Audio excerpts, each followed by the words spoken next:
Welcome to our channel. Today, we're diving into the world of Korean webtoons and how to enjoy them in English. Korean webtoons have taken the world by storm, becoming a staple for readers of all ages. Reading webtoons in English allows you to enjoy the art without language barriers, improving accessibility and comprehension.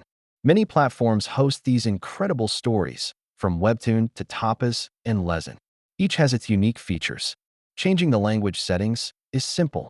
Just go to your profile, look for settings, and select English. Many platforms have built-in translation tools. Utilize these to ensure an optimal reading experience. Sometimes the platform may not offer translations.